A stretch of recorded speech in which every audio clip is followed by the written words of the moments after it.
Welcome to UWS Weekly, a show that is dedicated to covering United Women's Soccer, a national pro-am league with your host, Jonathan Ward. Each and every week, we will highlight players, supporters, and staff at the clubs we all pride ourselves to support in North America.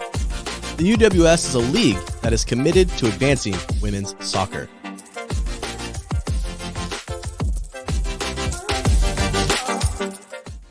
Happy holidays, soccer fans, and welcome to UWS Weekly, a show dedicated to covering all things UWS and UWS2. My name is Jonathan, and I'm your host of UWS Weekly, and tonight we have a jam-packed show for you. But first, to get started, I want to introduce my guest from Gretna Elite Academy in Nebraska, girls ECNL director and head coach of the UWS squad, Marcus Kelcher. Marcus, thank you for taking the time to join us this evening. And before we get started with questions, why don't you give us an introduction of yourself, how you got involved in soccer, and your roles in the community? Sure. Yeah. No, I've been a part of the game for ever since childhood. Obviously, grew up in St. Louis playing soccer there. Played collegiately at Missouri Baptist University. Moved to Kansas City with my wife, who was also a player at Missouri Baptist University, and quickly found myself kind of immersed in the game, coaching at high school level, and among some other ODP stuff and club things. Found myself moving to Omaha about 11 years ago, and quickly, kind of found myself in a city that I felt had tremendous potential on the women's side of things. And, after coaching club soccer for a long time and running different clubs, I started my own organization in 2011, Elite Girls Academy, and had a lot of success early on, which was a credit to the fantastic players we had and the excellent staff that I'd put together. And, we worked incredibly hard, and we're fortunate enough to gain membership in the ECNL. And then after a few years of competing in the ECNL, we decided that it was time to get a pro-am team and basically start a franchise, because we had so many alumni at that point. And that basically started our the whole franchise situation. And after a couple years of that, we basically kind of looked as in the market we were in, and decided that there needed to be some bringing together of people. We felt as though the sustainability of youth soccer in Omaha wouldn't be there, and we wouldn't continue to move the game forward if we didn't come together with others. And we found another really like-minded club in Gretna Soccer Club. And here in 2020, we now have the Gretna Elite Academy, and so now my current position is, as you said, is ECNL director. I basically run all of our ECNL program from top to bottom, and I am the head coach of our UWS team too. So fortunate to be a part of the game and to be a part of a lot of different layers within the game here in Omaha. Well, those layers look really good. If you look behind you, the kind of just the idea of what you have out in Nebraska, it's amazing to see the venues and the opportunities that you guys are giving to the youth in that area. So first and foremost, with questions, what is the vision and mission of the club? Yeah, I think the vision, the mission is to move the game forward. Is to provide a holistic developmental pathway for our players. I think if pertaining to the women's side, I think our pathway, our pyramid, so to speak, is pretty special. We've got a very large academy program and some excellent directors who oversee that. And then we provide ECNL opportunities starting at U12 with our pre-ECNL teams, and then from 13 to 19. They get to compete in what I think is the best youth club in the world for girls soccer in the ECNL. And then for those players that go on to play collegiately, those players now have an opportunity to come back and play on, what I think will be one of the best, pro-am teams in the country. And we've got a very, very strong alumni base, and some really, really good players. And we feel as though, having that opportunity beyond club soccer is going to pay huge dividends, not just for the preparation of our college players, over the summer, but but also prepare for those college players who want to go on and play professionally. I mean, in the last 5 years, we've had 3 players get drafted with the NWSL, and we have some prominent players playing in that league right now. We feel as though the UWS team that we have can help pave the way for some of those players to jump and play at the NWSL level too. So, I think from our standpoint, it's just to push the game forward, to provide great opportunities to our females, and to make soccer in Omaha the best it can be. Well, speaking of pyramids, here at the UWS, we do have our own pyramid that is along that structure as well. So speaking on that, what made it a no-brainer for Gretna Elite, which is part of the ECNL system, to develop and create a women's team like you are currently the head coach of? Yeah, I mean, it all came down to our alumni. I mean, for years and years, we always had these college players come back and they'd play over the summer, and I would train them along with my staff, and that was great, but we kind of felt that it lacked that competitive stimulation. It lacked that real game, league, standings feel, and we've got a lot of, like I said, our alumni base is very large, so we would play scrimmages against our ECNL teams and play boys teams and things like that, but it just wasn't the same. I mean, they weren't competing for something, and so jumping into a league franchise at the pro-am level was something that we felt was the next step, and we do a fairly good job as an organization of developing college players. I mean, the last 2 years, our ECNL program has produced 41 Division I players. And so, we have a large base of those players that come back. We've got players that travel in from Des Moines and Kansas City to play with us. We just felt like, we needed to provide those players with a real life game situation. So, 3 years ago, we joined a league and won the conference in our inaugural season. And now we find ourselves in the UWS, and we're really, really excited for the upcoming season. Yeah, you guys are no stranger to the pro-am world, obviously, but what drew you to joining the UWS? I think 100% the integrity of the league. I think the integrity of the league, I think what it stands for.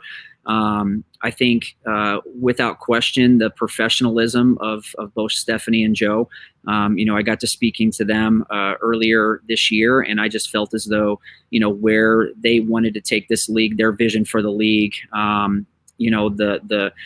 the opportunity to play in a pro-am league that is built for the membership. All of those things were quite clear to me from the beginning, and it didn't take long to know that the UWS is where we wanted to have our women playing in the summer.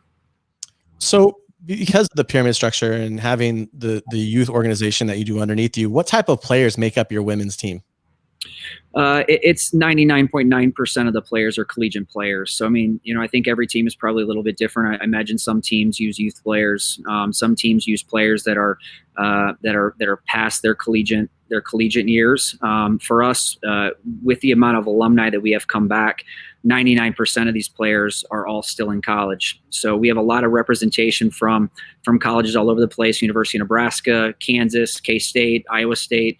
But then we've got kids that travel in that play at North Carolina, play at West Point. So we've got a very diverse group, but they're pretty much all college players. Now we do allow some of our U18, 19 ECNL players to train with our UWS team and play in games later in the season, because we do have players that go back to these Power 5 schools early. So we do allow youth players to train. They don't play much till the end of the season, but we do like to have some integration for sure.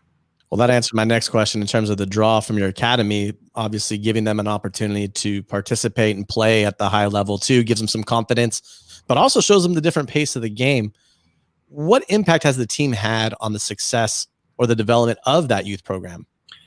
Yeah, I mean, I think it gives the youth players something to strive for, right? I mean, the thing that's great about our organization is, I mean, on the field that you see behind me, you'll have our U15 ECNL team playing next to our 19 ECNL team. You'll have our little U12s playing next to the U17s, and I think the girls have an admiration for all the kids that are older than them, and I think the very fact that the most committed, the most talented, they have an opportunity to play beyond 18, 19 with Gretna Elite Academy. They can come back and play on the UWS team, and I think that's something that they look forward to. I think it's something they strive for. I think that, I mean, listen, there's nothing better than game day, when you're playing one of these games and you see all of the youth players coming in and watching the big girls play. I mean, I think it's a great picture of what these young players can accomplish if they stay committed to the game, do things the right way. it's certainly something that's really beneficial for our youngest ones for sure. How does being the head coach complement your role as the academy director for the ECNL program? Yeah, I mean, listen, I'm a huge proponent of commitment, of being a quality person, of having a workman's like attitude, of competing at a really high level, and I guess I get the luxury of seeing a lot of these kids from start to finish. I mean, there's kids I've coached for 9 or 10 years, believe it or not, that started with me when they were 11 and now they're 21 years old and they're playing on the UWS team, right? So I think it's I get to know the players really, really well, and with our pro-am team, like we don't take just the best players. We take the most committed players. I mean, there's a certain standard we're looking for. There's a level of commitment that is really non-negotiable, and we really have created and instilled a culture that, listen, this summer is about getting better. I mean, for us, it's not about league championships. It's about making sure those players have a professional level environment during the summer so they can go on and be successful at the college level. I take my job very seriously. Listen, if I do a good job, those players will be better prepared, which will allow them to be better players for those college coaches. And I see myself as someone that whose role and responsibility is just that, making sure that those kids are ready to go come preseason for their collegiate programs. That's awesome. I mean, you can always coach. You can't coach heart and effort, right? Those are the two things that are hard to coach. You can coach everything else under the sun, but those are two qualities that every coach wants in a player that we just can't get sometimes. Yeah. So what have you taken away? This last year has been difficult for everybody, I think, in terms of having to find ways to stay active and compete, but at the same time doing what's right for your community. What have you taken away from the last year to ensure the growth and success of the program going forward? Yeah, I mean, the funny thing is when COVID obviously became pretty prevalent last March, there was a lot of question marks as to kind of what we were going to do in the summer. And the great thing about Gretna Elite Academy is we have a really committed board. We have a really committed director staff, and we made it perfectly clear that we were going to try to create a situation that was as normal as we possibly could for the players. And if that was doing a lot of small ball stuff at the beginning and small groups and following the restrictive measures that Omaha and Nebraska were having, that we were going to stay committed, obviously, to that safety protocol restrictions. But whatever we were allowed to do, we were going to do for the players. I mean, because I feel like soccer's vital. I mean, sport is vital. And I felt like at that time during the summer, when there were still a lot of question marks about COVID, I felt like soccer was a great outlet for them. And what I told the players from the very beginning, like, listen, the one thing I hope we all appreciate out of COVID is I hope our new normal, which that's kind of a new term, new normal. I hope our new normal is one that embodies appreciation, because I think that we can all be at least from my standpoint, I am so appreciative that I get to coach these young ladies over throughout the year. I was so appreciative for our girls this summer that they came out and they worked incredibly hard despite not having league play, that not having regular games. They acted every day, 3 days a week, as if we had a game on Friday or Saturday. And it was incredible to see. And I think that these players are really itching to play this summer. And it is my hope, and I think everyone's hope, that these players have an opportunity to play games this summer, and that things can get back to a level of normalcy where the athletes are on the field competing, because that's what they want to do. Yeah, definitely. I mean, here in California, it's pretty much shut down. Teams are going to Arizona, trying to go to Oregon and Nevada to get matches in. How does soccer in Nebraska differ from other parts of the country? Normally, when you speak to people and you talk about Nebraska, they think Cornhusker football, or they don't really think of soccer, but they think of the hard work and the craftsmanship that they put into their effort and athleticism. So how does soccer in Nebraska differ from other parts of the country? I mean, listen, I'm a big believer that if you have a plan in place, and you implement that plan with a certain level of professionalism, and if you're committed to that plan on a day-to-day basis, that it doesn't matter if you're a small market or not. Listen, I mean, Omaha is a much smaller market than Los Angeles, but I still believe that we have every bit of ability to develop great young players, great teams that can go on and win national championships, team that can win ECNL titles, teams that can win a UWS title. I'm certain of it. I just think that, listen, we don't have the same player pool, but if we put forth the sort of effort we're capable of, and if everybody takes their job very, very seriously, I believe we can create great teams. I've been a part of 4 regional championships, here in Omaha, and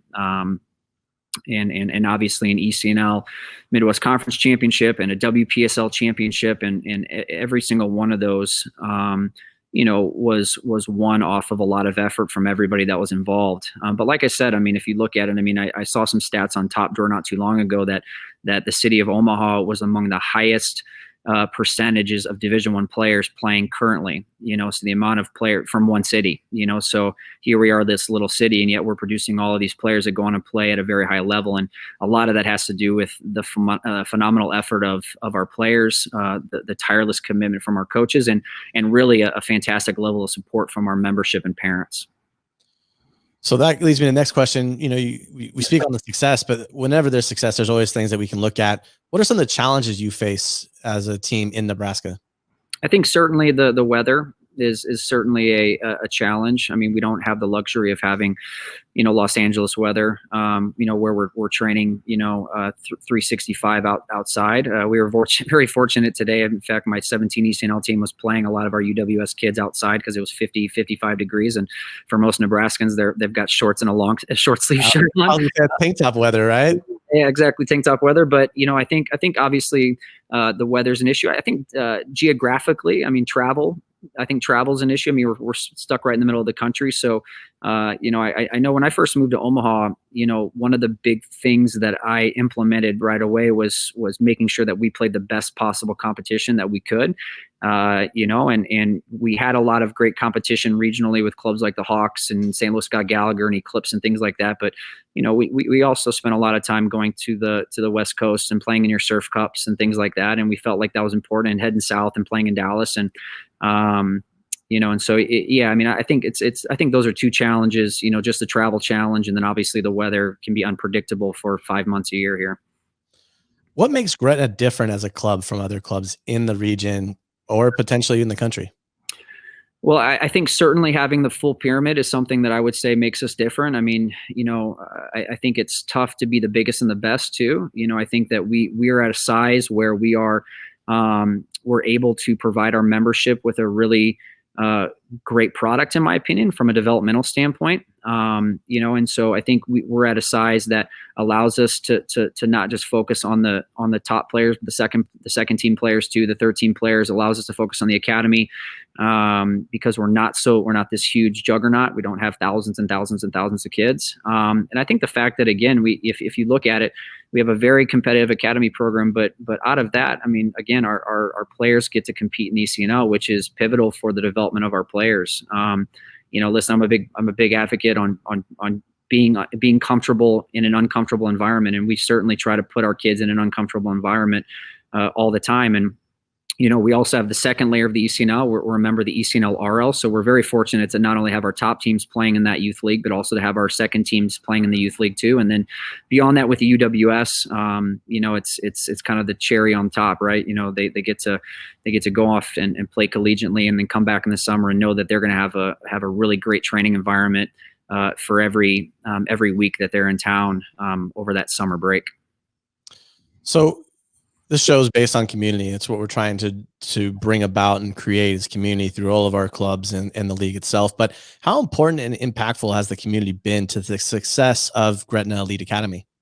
I think it's been huge. I think at the end of the day, club soccer is a huge commitment from a time standpoint, from an attendance and travel standpoint, from a monetary standpoint. And I think our membership is totally bought in. Listen, we merged in this, we merged kind of sites, sealed the deal last February. And, this summer was kind of the first tryout period that we had as an organization, with the 2 organizations coming together. And, and I've had nothing but the full support of, like I said, our board, of our director of coaching, Mitch Kavanaugh, of the entire membership in general. I think I think our families were very appreciative of the efforts that we put forth to get the kids playing out of that lockdown period. I mean, kids really miss soccer, coaches miss coaching, parents miss watching their kids, and nothing was better than seeing those kids back on the field in July. And here we are in December, and we're still playing, thank goodness. And you know what? And I'm appreciative of that because, like you said, I've got a lot of close friends and colleagues in California who I was talking to in Phoenix actually at an ECNL event, and they were describing some of their hardships with trying to play. And so we've been fortunate that Omaha has continued to be up and running, but it's not. But a lot of it's down to just the tremendous effort that everyone's put forth within Gretna Elite Academy for sure. So you guys come into the UWS and join the first division or League One, and you guys are in the Central Conference. So I have to ask, what team or teams in the Central Conference do you have circled with a red Sharpie to get ready for as league play looks to resume in May of 2021? Yeah, I think the Central Conference is going to be an awesome conference. We've got some foes that we've played in the past with the Kansas City Courage and the Springfield Demise. We've brought in St. Louis Scott Gallagher, which is a new entry. And I'd have to say, with all due respect to all those teams, I think certainly Scott Gallagher is the team that I circle. I mean, Scott McDaniel, Ralph Richards, Petch, all those guys there, they do a tremendous job. They have a huge alumni base. They've produced top players for a very long time. And I'm certain that their team is going to be full of some tremendous players. So really looking forward to competing against them as the other teams, but certainly them is who I would circle. We play them several times a year with our youth teams. And so I'm sure that their women's team will have the same level of quality that their youth teams have, which is a really high level. All right, Marcus, we're getting to the hard questions now. So this is rapid fire. You can pass on one, but you're not going to get the next question until you answer or pass, but you can only pass again on one. So here we go. One New Year's resolution for you going into 2021. Run more. All-time favorite boots. The white Adidas Predators. Favorite pro team. Man United. What coach has had the biggest impact on your style of play? John Walker. Most embarrassing soccer moment. Pass. What is the greatest moment in your club's history? Winning an ECNL Midwest Conference Championship. All right, cool. So you made it through that stuff. That was the hard part. Now we'll get into the easy stuff. This is only these are questions only in Nebraska. So only Nebraska natives may know this. Maybe some people who have lived in Nebraska who move out. But so we've got 4 questions here. First question, best Nebraska beer. Best Nebraska beer.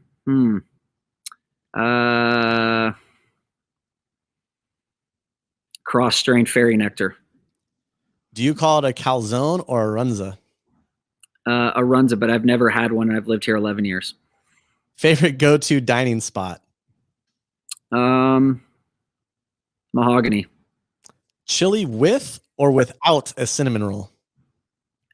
Never a cinnamon roll. Never even heard of that. Apparently it's a thing. So, I had to ask, but thank you. So you made it through. That was the hard-hitting questions. Before we go tonight in part, I do have one question for you that, again, we've talked a little bit about this community being a huge part of the show and what we do. What does community mean to you, Marcus?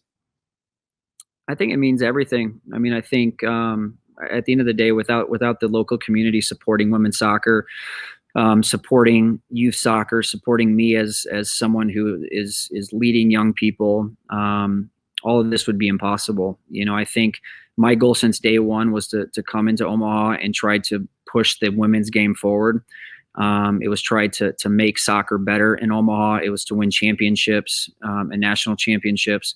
And I think the community has always supported me. And even at the earliest stages when things were changed and flipped and done differently, the community has always stood behind me. And like I said, very, very fortunate to have not only great people that I work with and great kids that I get to work with, but a community that supports all of us in the background. So awesome. Well, Marcus, thank you so much for taking the time to join us. I know you just came back from training, so we appreciate you giving us this time to have this conversation. So thank you so much for this evening, and we look forward to doing this in person.